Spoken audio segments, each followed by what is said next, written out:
What's up, guys? So today I want to hear from you, and I want to see if the rise in interest rates have deterred you from buying a house. I'm going to go over a few reasons why some buyers are holding off, but I also want to go over the reasons why you shouldn't. So first off, for most young home buyers, they're eager to buy a home because they either have a growing family or they found a promising investment property that they think would make them some extra money. The recent spike in interest rates, though, have deterred some of those borrowers. What might surprise you here is who it hasn't deterred. Better yet, who it's encouraged to become more active in the real estate sector, and that is real estate investors. Real estate investors are grabbing on big time to the fact that sellers are now negotiating sales prices and that there's seemingly less competition when shopping for their next investment property. The thing is, real estate investors know the fact that properties only come along once in a while, and while owning a property should be viewed as a long-term investment, the rate or the financing could only be a short term. So you've probably heard of the term buy the house and date the rate, right? That's exactly how real estate investors look at it in this current market.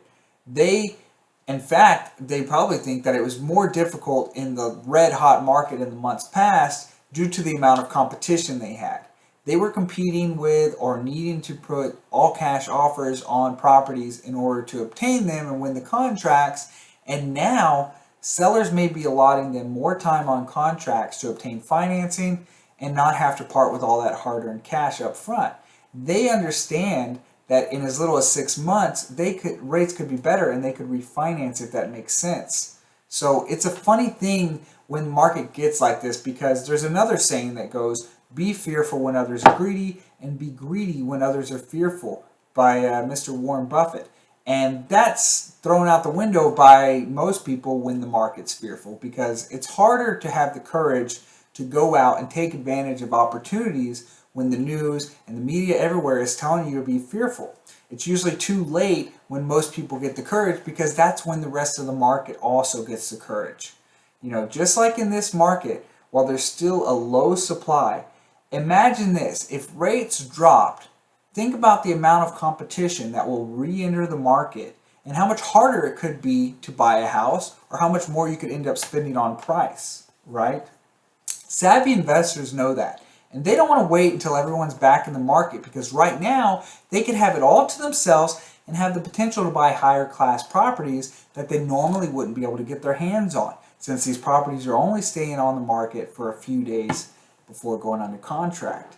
Right now is the time to find an A class or B class property in a better neighborhood and try to negotiate with the seller.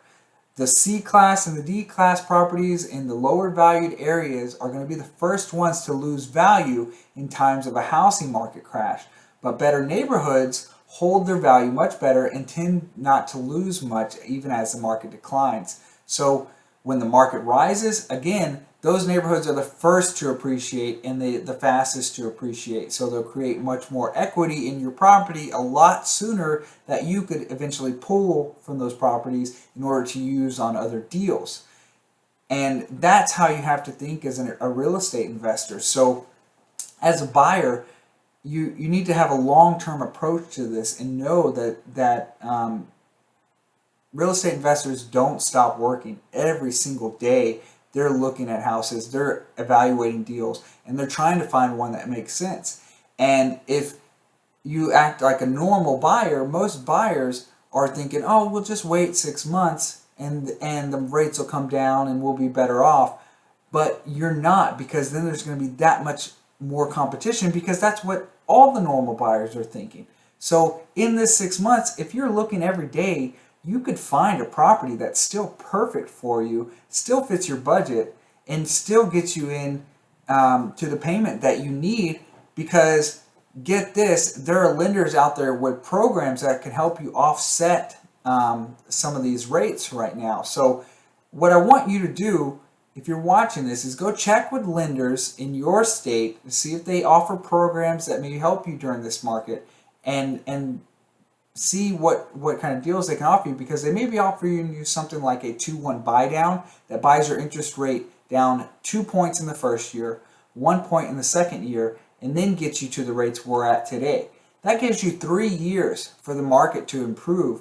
And guess what? The best part of this is it's a seller paid concession. You don't pay anything, and that will get you into the house and help your payments stay low until interest rates come down. The other part of this is, think about this. If you buy a house, you won't have a payment for 2 months until after you close on the house. So that's, if you're waiting 6 months to do a rate and term refinance, you're already 2 months into it before you even have a payment, and you're only really making 4 payments by the time rates get better. That's another thing that real estate investors understand, that look, I can secure the property now. If I don't secure the property, then I'm not doing anything, right? The property's going to be gone tomorrow, and if everyone's back in the market next month, then who knows what's going to be available, right? Because the thing is, builders have slowed down production because they know that it's probably more profitable to invest in stocks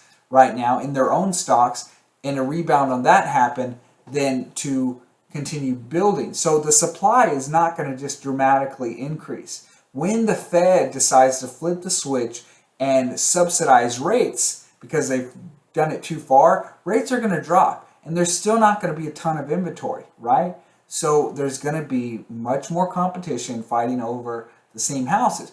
Right now you have some of those great houses sitting on the market, people thinking they're just going to fall out. You know, they're going to lose and lose and lose, but that's not the case. There is an opportunity, however, for you to go and try to negotiate with them. You never know how much you could get off one of these properties by offering and by finding out how motivated the seller is. So that's what I want you to do, and I want you to comment down below to see, you know, tell me what you think, if it still makes sense for you to hold off, or if what I'm saying is wrong, you don't agree with it, and we'll have a conversation down there, because I really think that this market still can work for everybody. And with that said, it was great talking to you. I'll catch you in the next video. Let me know what you think down below. Be sure to click the like and subscribe button. I appreciate it as always, and catch you in the next one. Thanks.